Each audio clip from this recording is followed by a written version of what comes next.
Alhamdulillah. Alhamdulillahi hamdan katsiran kama amar.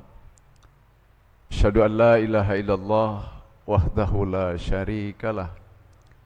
Wa asyhadu anna Muhammadan abduhu wa rasuluh. Allahumma fassalli wa sallim ala sayyidina Muhammad wa ala alihi wa ashabihi wa man tabi'ahum bi ihsanin ila yaumiddin. Amma ba'd.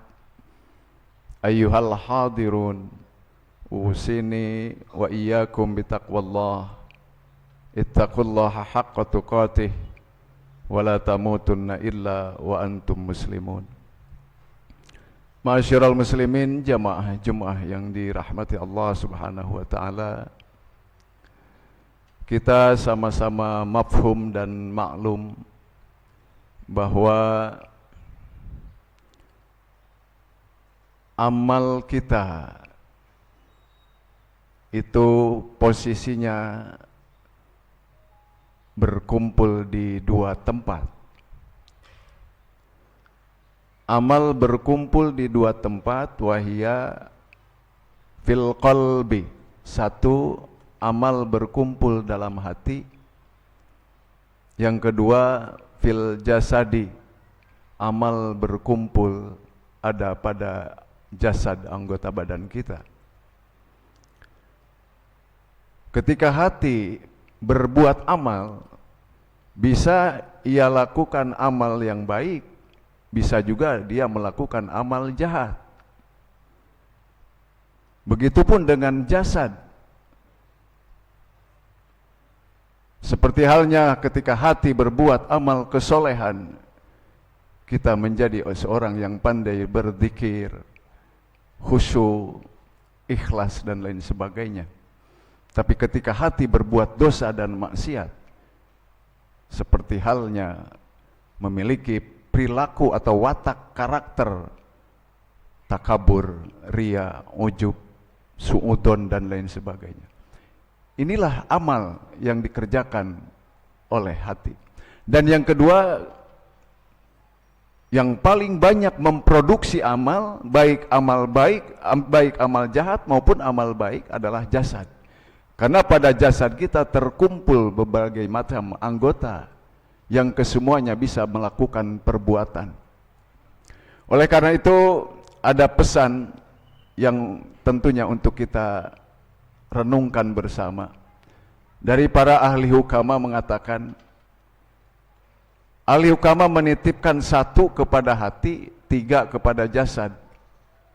Kaitan dengan masalah amal yang diproduksi oleh kedua tempat itu. Apa yang diungkap? Ihfad arba'an idza kunta fi arba'in. Jaga 4 hal ketika kita berada di 4 tempat. Ihfad arba'an idza kunta fi arba'in. Mana menjaga 4 hal ketika kita berada di 4 tempat? Pertama, idza kunta fis sholati. Apabila engkau sedang berada dalam sholat, fahfad qalbaka. Jaga hatimu. Kenapa sholat dititipkan kepada hati? Karena jujur saja kita kesulitan untuk mendapatkan satu sholat yang khusyuk manakala kita tidak mampu menjaga hati. Khusyuk itu adalah buah daripada pelaksanaan sholat yang kita kerjakan, tapi pandai menjaga hati. Seperti apa pandai menjaga hati ketika sholat? Hadirkan Allah selama sholat. Ini berat. Karena sering kita menemukan ketika sholat, bukan Allah yang hadir, malah hal-hal duniawi. Maka Imam Syafi'i berpesan kepada kita, ketika kau mulai takbiratul ihram, tinggalkan urusan dunia sejenak selama engkau sholat. Sulit untuk mendapatkan kehusyuan manakala kita tidak mampu menjaga hati. Ini dititipkan. Karena berat. Menjaga atau untuk mendapatkan sebuah kehusyuan dalam sholat, sama sulitnya kita mendapatkan sebuah ikhlas dalam beramal. Bahkan yang paling memprihatinkan, satu bukti dan fakta nyata, kita tidak mendapatkan sebuah kehusyuan dalam sholat. Sering sholat dikambing hitamkan. Sholat hanya sekedar untuk mencari barang yang hilang. Dikambing hitamkan sholat. Ini menandakan apa? Ketika sholat hanya untuk mencari barang yang hilang, maka sudah jauh dari nilai kehusyuan. Karena dunia hadir ketika sholat. Urusan dunia hadir ketika sholat. Maka itu Imam Hanafi adalah seorang imam yang tercepat dalam urusan sholat. Alasannya apa? Saya tidak mau berlama-lama sholat, khawatir kehilangan kehusyuan. Cepat sekali Imam Hanafi dalam melakukan sholat. Cepat dalam artian bukan berarti keluar dari aturan syarat dan rukun sholat. Khawatir kehilangan kehusyuan. Karena setan menggoda kepada kita dalam urusan sholat luar biasa. Dititipkan oleh ahli ukama, idza kunta fi sholati, ketika kau berada dalam sholat, fahfad qalbak, jaga hatimu. Yang pertama.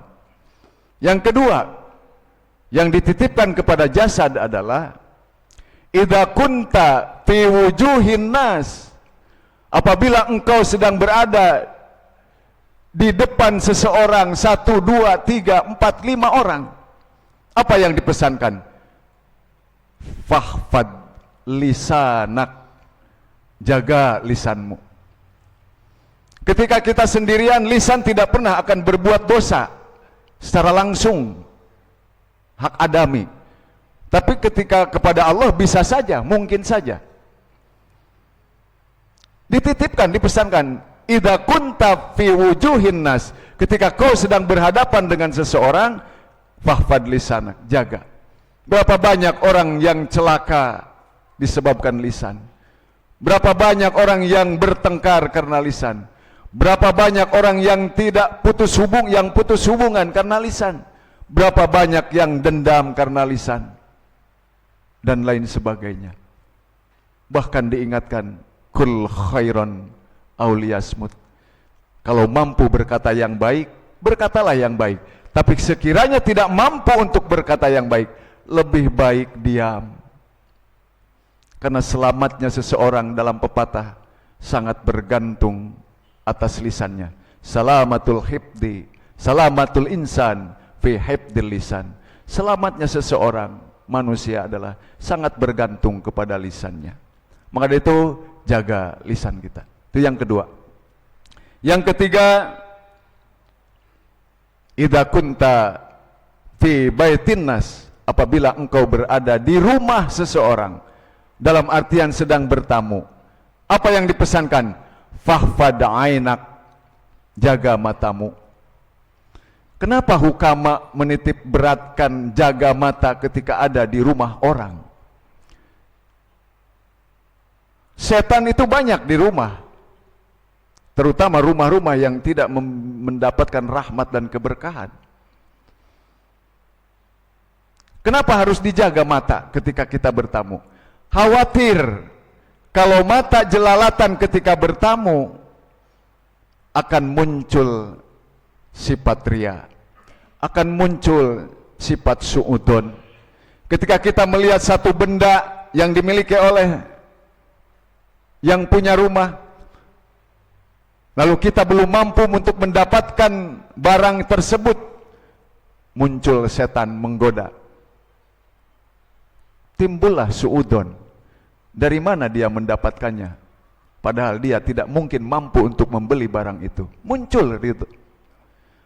Bahkan bisa saja dia memiliki satu barang, saya belum punya, muncul sifat iri dengki.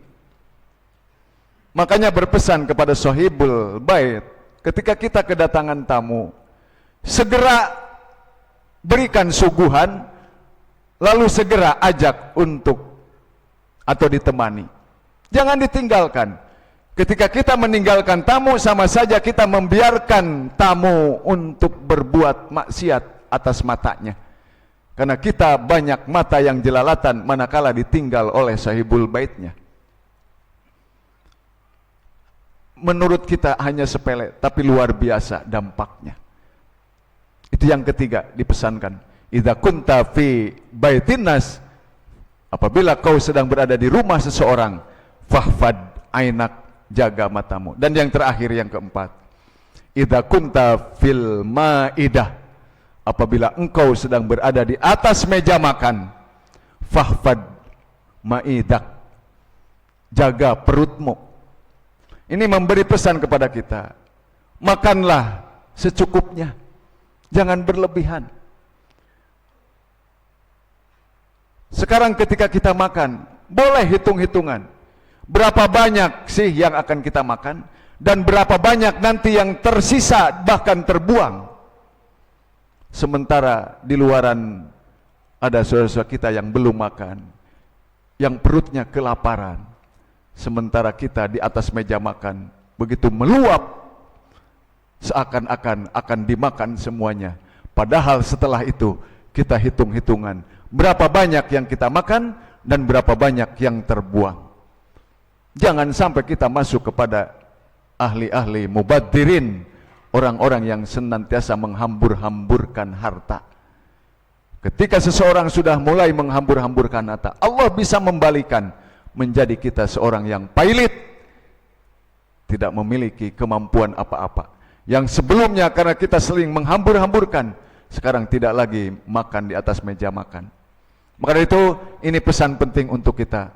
Idza kunta fil maidah, apabila kita sedang berada di atas meja makan, fahfad maidak, jaga perutmu. Makanlah secukupnya. Ketika ada sisa,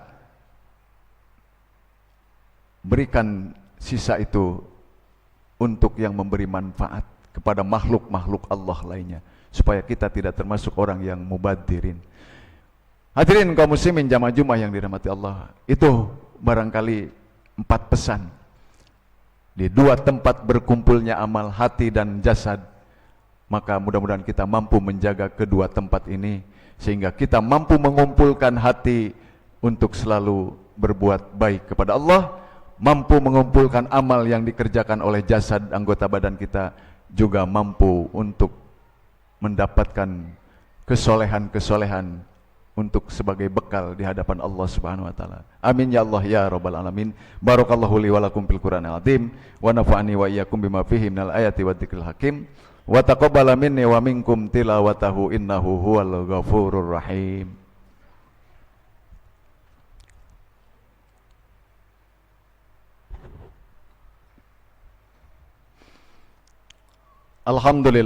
Alhamdulillahilladzi an'ama alaina bi ni'matil imani wal islam.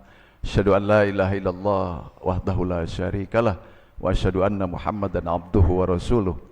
Usalli wa usallimu ala khatamil anbiya'i wal mursalin wa ala alihi wa ashabi ajma'in. Amma ba'd. Ayyuhal hadirun, usikum wa nafsi bitaqwallah faqad fazal muttaqun. A'udzu billahi minasyaitonir rajim. Bismillahirrahmanirrahim. Innallaha wa malaikatahu yusalluna 'alan nabi ya ayyuhalladzina amanu sallu 'alaihi wa sallimu taslima.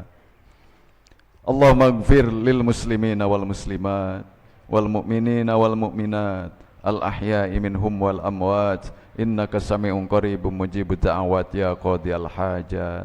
Rabbana atina fid dunya hasanah wa fil akhirati hasanah wa qina adzabannar walhamdulillahi rabbil alamin.